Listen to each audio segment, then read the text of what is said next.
नमस्कार, मनी गुरु की इस खास पेशकश में आप सभी का स्वागत है। मैं हूं स्वाति रायना।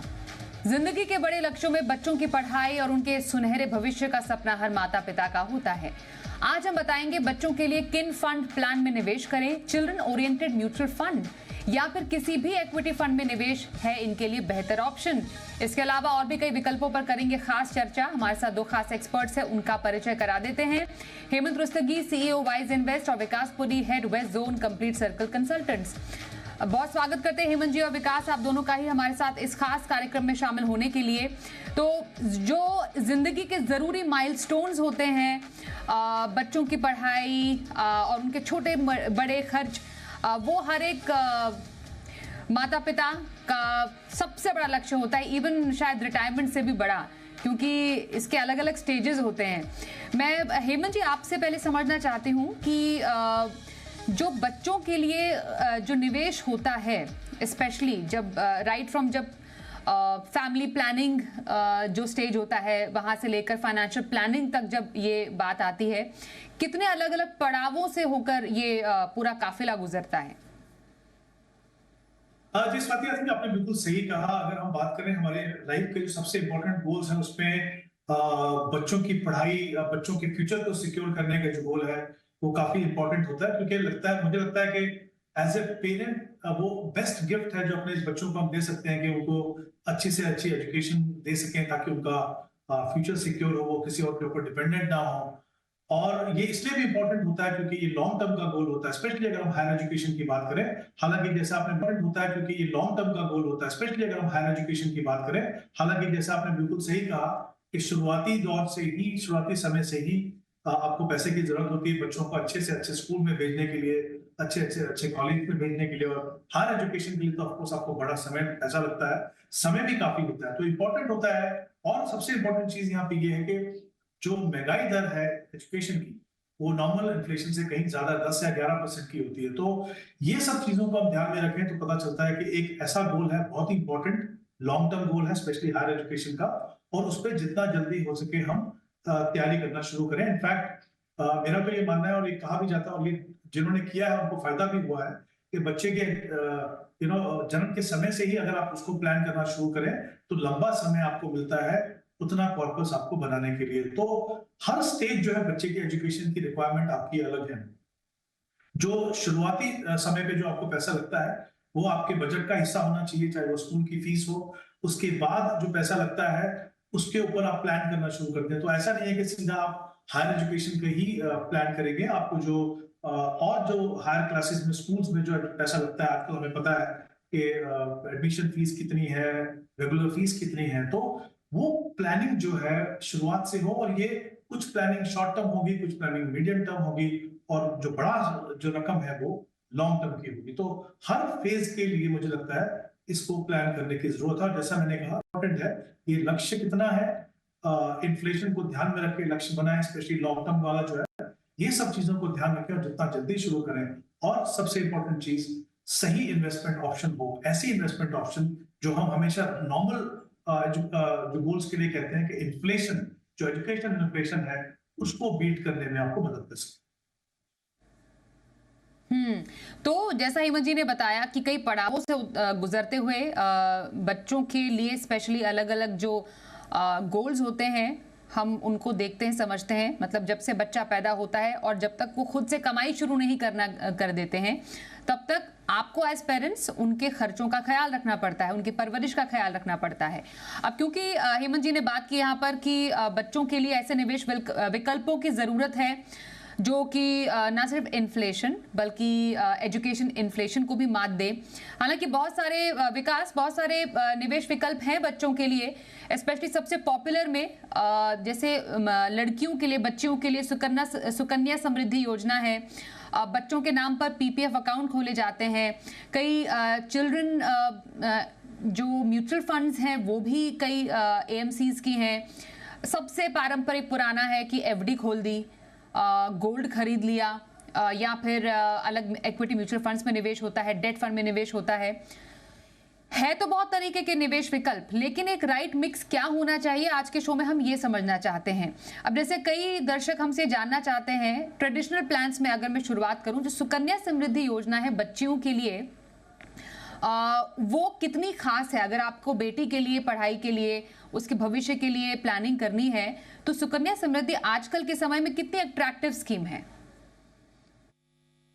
धन्यवाद स्वाति जी। Hello Hemant sir.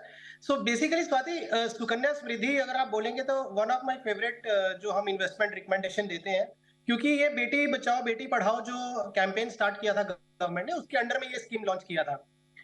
इसमें up to maximum up to female child तक आप इन्वेस्टमेंट स्टार्ट कर सकते हैं और 10 साल की उम्र से पहले करना होता है शुरू।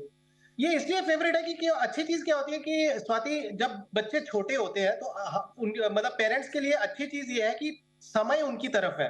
बिकॉज जब देखिए, बच्चों का किड्स की planning and planning for kids दोनों आप कंट्रोल कर सकते हो, ठीक है। You know that when you want to have kids, और फिर आपको ये मालूम है कि जैसे ही आपका बेबी इस दुनिया में आता है, बेबी या बाबा, तो आप राइट फ्रॉम फर्स्ट मंथ उनका इन्वेस्टमेंट शुरू कर दीजिए। और फीमेल चाइल्ड के लिए तो बहुत ही अच्छा विकल्प है, बिकॉज एज लो एज 100 रुपए या 200 रुपए से भी शुरू किया जा सकता है, अप टू मैक्सिमम 1,50,000। इसमें टैक्स बेनिफिट भी है इन सेंस दैट एटीसी के लिए क्वालिफाई भी करता है। और इंटरेस्ट रेट की जहां तक बात करते हैं तो ये बदलता रहता है हर तिमाही में। करंट तिमाही में ये 8.2% देता है।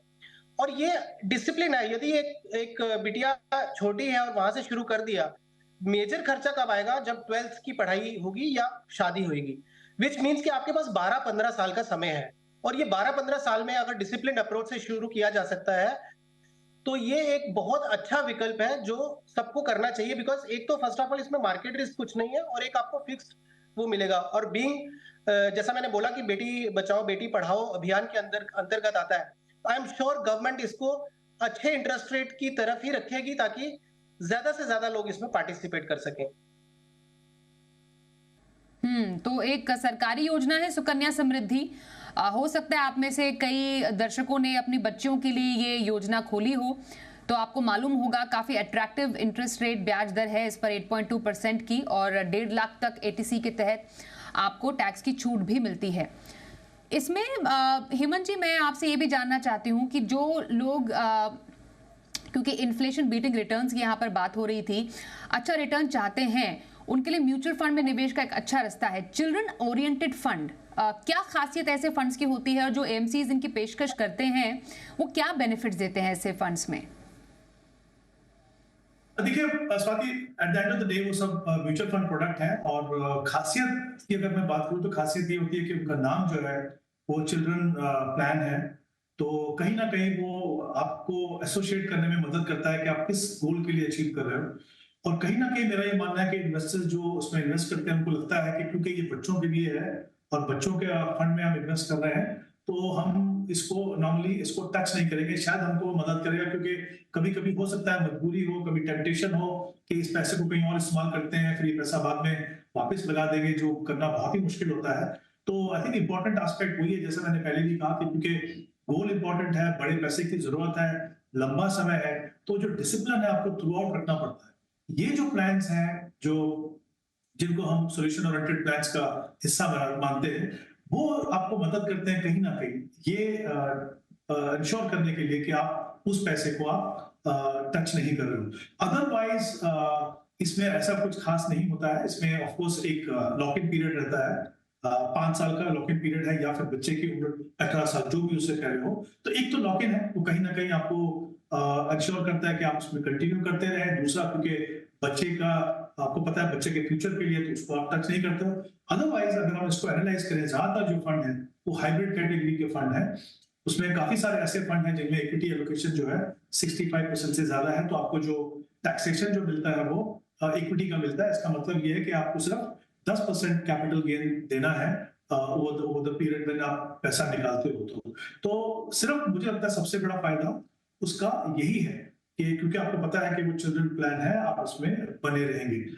लेकिन अगेन और भी ऑप्शंस हैं उससे बेहतर म्यूचुअल फंड की, प्रोवाइडेड अगर आप एक एज ए पेरेंट डिसिप्लिन रहें। और मुझे लगता है कि जब एज ए रिस्पॉन्सिबल पेरेंट आप प्लान करते हैं तो कहीं ना कहीं वो डिसिप्लिन आपके प्रोसेस में आता है। तो मैं ये नहीं कहूंगा कि ये सबसे बेहतर ऑप्शन है, कि एक अच्छी ऑप्शन हो सकती है उन निवेशकों के लिए जो बहुत एक्टिवली इस कॉर्पस को मैनेज नहीं करना चाहते हैं कि ओवर ए लॉन्गर पीरियड हम, जैसा मैंने कहा, इन्फ्लेशन एजुकेशन हायर ज्यादा होता है, उसको हम बीट कर सकें।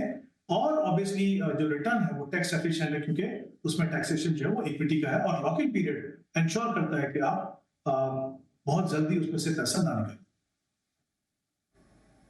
बिल्कुल। और क्योंकि इन्फ्लेशन बीटिंग रिटर्न की यहाँ पर बात चल रही है विकास, एक औसतन अगर हम देखें, एक चिल्ड्रन म्यूचुअल फंड में 14 से 18% तक का रिटर्न भी जनरेट हुआ है। यहाँ ना सिर्फ आप चिल्ड्रन म्यूचुअल फंड खोल सकते हैं, बल्कि बच्चों के नाम पर म्यूचुअल फंड में भी निवेश किया जा सकता है। जरा इस पर थोड़ा क्लैरिटी दीजिए कि दोनों में डिफरेंस क्या है। एक तो होता है कि आपने एक खुद से म्यूचुअल फंड में निवेश किया, चिल्ड्रन ओरिएंटेड फंड में निवेश किया, जिसका बच्चा 18 साल हुआ, या फिर चाइल्ड जो आपका जो प्लान है 5 साल का, उसमें लॉक इन होता है। और दूसरा हुआ कि बच्चे के नाम पर ही म्यूचुअल फंड आपने खोला है। क्या फर्क है इन दोनों में? जी स्वाति, तो हेमंत सर ने बिल्कुल सही बोला कि जैसे चिल्ड्रन सॉल्यूशन फंड्स जो होते हैं वो basically more of attraction towards कि हाँ पेरेंट्स थोड़ा सा फोर्सफुली हो जाए कि हाँ मैं बच्चों के लिए कुछ शुरू करना चाहता हूँ। बट जो रेगुलर म्यूचुअल फंड्स होते हैं उसमें भी कोई सा भी आप म्यूचुअल फंड ले लीजिए, इक्विटी म्यूचुअल फंड हो गया, डेट हो गया, उसमें बच्चों के नाम पे इन्वेस्टमेंट शुरू की जा सकती है। उसमें जैसे रिक्वायरमेंट ये है कि बच्चे के नाम पे बैंक अकाउंट होना जरूरी है और बच्चे के अकाउंट से ही वो पैसा इन्वेस्ट होगा। सो पेरेंट्स क्या करते हैं, अपने अकाउंट से पैसा बच्चे के बैंक अकाउंट में डालेंगे और वहां से वो एसआईपी कर सकते हैं, लमसम कर सकते हैं। जो म्यूचुअल फंड एक रेगुलर इन्वेस्टर ले सकता है, वही फंड्स में बच्चों के नाम पे इन्वेस्टमेंट शुरू की जा सकती है। तो मान लीजिए एक बच्चे के नाम पे इन्वेस्टमेंट शुरू की, सो 18 साल की उम्र तक फादर या मदर जो उनके लीगल गार्जियन होंगे वो उसको ऑपरेट करते हैं in terms of adding new investment और विड्रॉल और व्हाटएवर जो उनको ऑपरेशनल हैसल्स होती है उसको करने के लिए। बट 18 इयर्स क्रॉस होते ही मैंडेटरी है कि वो बच्चे का केवाईसी करवाया जाएगा, उनका पैन कार्ड होना जरूरी है, और फिर वो जो कंट्रोल है इन्वेस्टमेंट का वो बच्चे के नाम पे, बिकॉज वो उस समय व्यस्त हो जाते हैं, तो उनके नाम पे in a sense that KYC जब उनका एक बार हो गया तो control of the funds will go to kids. तो डिफरेंस वही है।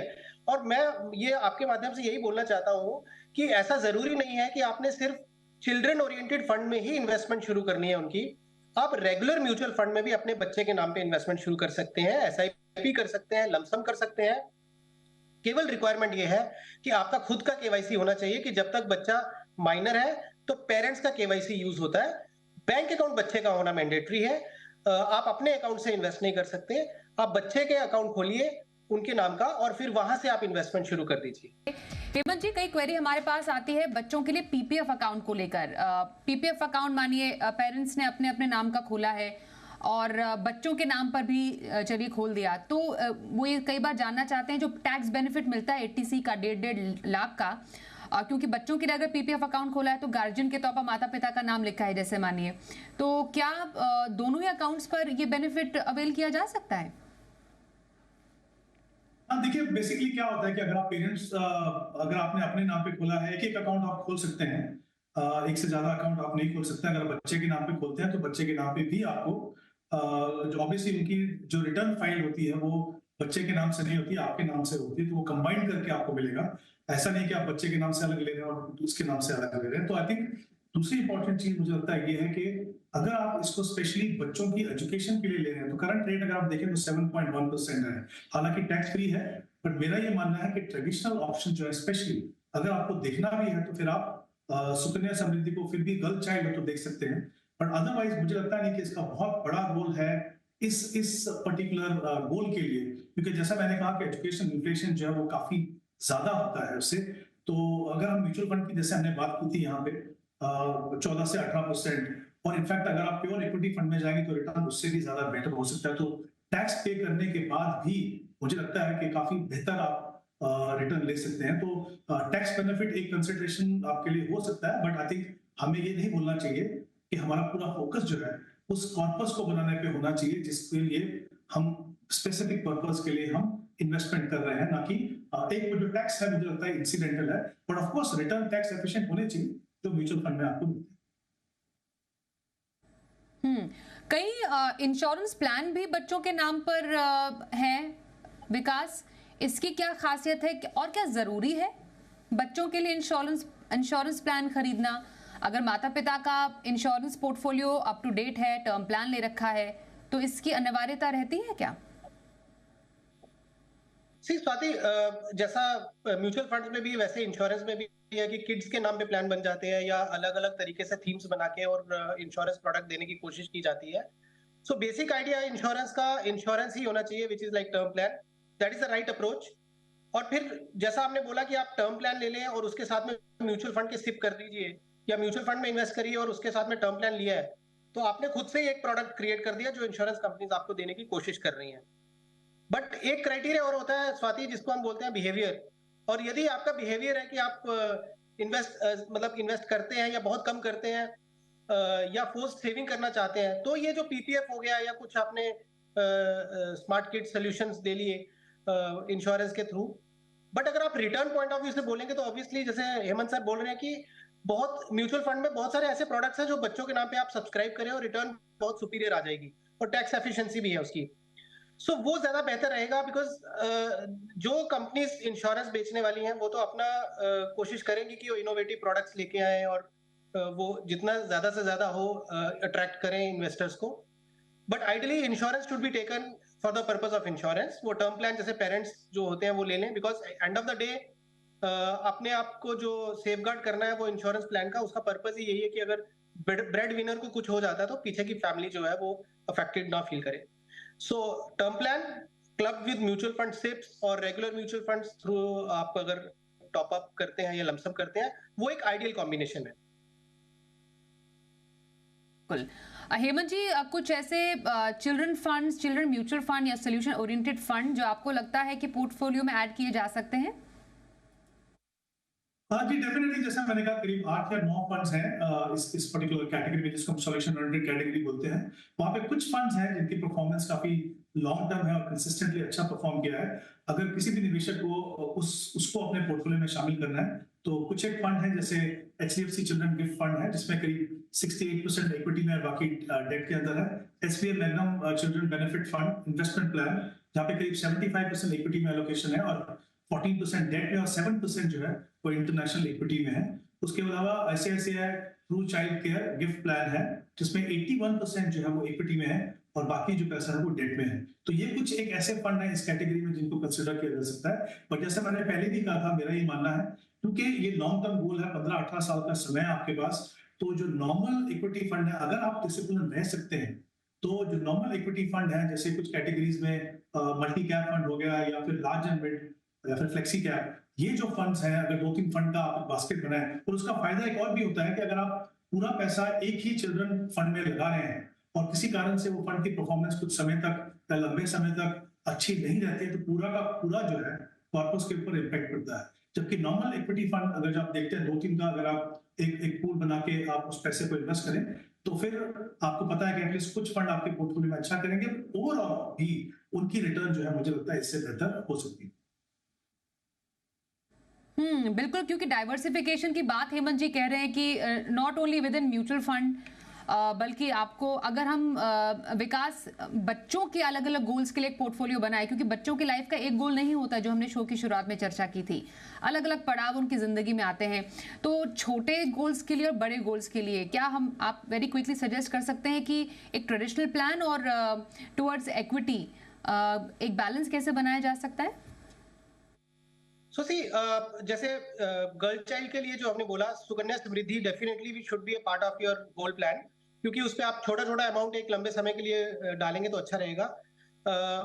अदर देन दैट जो चिल्ड्रन फंड की हम बात कर रहे हैं वो ले सकते हैं, बट जो रेगुलर म्यूचुअल फंड्स हैं जैसे मल्टी कैप फंड्स हो गए, कैप फंड्स हो गए या रेगुलर फंड्स हैं large and mid cap category, so वो आपका मेजर पार्ट होना चाहिए, क्योंकि समय आपकी तरफ है। बिकॉज बच्चों की जो सबसे बड़ा जो गोल आता है वो आता है 12th के बाद में, जब ग्रेजुएशन के लिए उनको एक कॉलेज में जाना है या मैरिज। सो रफली 17-18 ईयर्स की एज जब बच्चे की होती है तब एक बड़ा पैसे की जरूरत है, और फिर उसके बाद में जब मान लीजिए कुछ 25 प्लस या 25 से 30 के बीच का टाइम पीरियड मान लीजिए, वो एक 2 समय होते हैं जब सबसे ज्यादा जरूरत पड़ती है। हालांकि अगर आप छोटे जब आप नया बच्चे को स्कूल में डालते हैं, आजकल वहां पे भी फीस थोड़ी हाई हो गई है, आजकल 1-1.5 लाख की फीस होती है साल की, बट स्टिल जो एक बड़ा पैसा वो आपका 18 साल के आसपास और एक 25 प्लस में आता है। तो इसलिए म्यूचुअल फंड सिप रूट से आप उसको बिल्ड करिए, ज्यादा हिस्सा इक्विटी म्यूचुअल फंड्स में कर लीजिए। गर्ल चाइल्ड के लिए Sukanya Samriddhi is a good option. PPF थोड़ा पोर्शन किया जा सकता है, जैसे मैंने बोला कि अगर आपका बिहेवियर है कि आप इन्वेस्ट नहीं कर रहे हैं या करते हैं तो बहुत जल्दी उसको विड्रॉ कर लेते हैं, तो पीपीएफ आपको एक मौका देता है कि आप उसको 15 साल का लॉक इन है, तो एक लंबे समय के लिए पैसा आपका इन्वेस्टेड रहेगा। जब आप विड्रॉ करेंगे तो टैक्स फ्री मैच्योरिटीज आएंगी, तो एग्जाम्प्ट प्रोडक्ट है ये, उस पॉइंट ऑफ व्यू से अच्छा है। Fix deposit generally short term goal के लिए होने चाहिए, कि जैसे मान लीजिए 1 साल या 2 साल के लिए आपको पैसा जमा करना है, तो आप थोड़ा थोड़े छोटे छोटे फिक्स डिपॉजिट्स करके उसको कर दीजिए, या शॉर्ट टर्म डेट फंड्स होते हैं वो शॉर्ट टर्म के लिए सही है। But medium term to long term के लिए आप equity mutual funds, Sukanya Samriddhi, PPF, ये 3 प्रोडक्ट जो है वो बाय एंड लार्ज अच्छे हैं। और जैसा आपने बोला कि इंश्योरेंस पेरेंट्स को एज अ टर्म प्लान ले लेना चाहिए, और उसके अलावा जो हमने ये 3 प्रोडक्ट की बात की है, ये एक कॉम्बिनेशन में करते रहे। 60 to 70% अगर इक्विटी म्यूचुअल फंड्स के थ्रू करेंगे तो रिटर्न अच्छी आएगी। बिल्कुल, तो रिटर्न अच्छा आना ये एक बहुत बड़ा मकसद है बच्चों के भविष्य की प्लानिंग के लिए, क्योंकि आपको इन्फ्लेशन प्रूफ इन्वेस्टमेंट भी करना है। तो तमाम विकल्पों पे हमने चर्चा की, कुछ फंड्स भी जाने अच्छे। बहुत धन्यवाद करेंगे हेमंत जी और विकास, आप दोनों का हमारे साथ इस चर्चा में शामिल होने के लिए। रुकेंगे एक ब्रेक के लिए, देखते रहिए जी बिजनेस।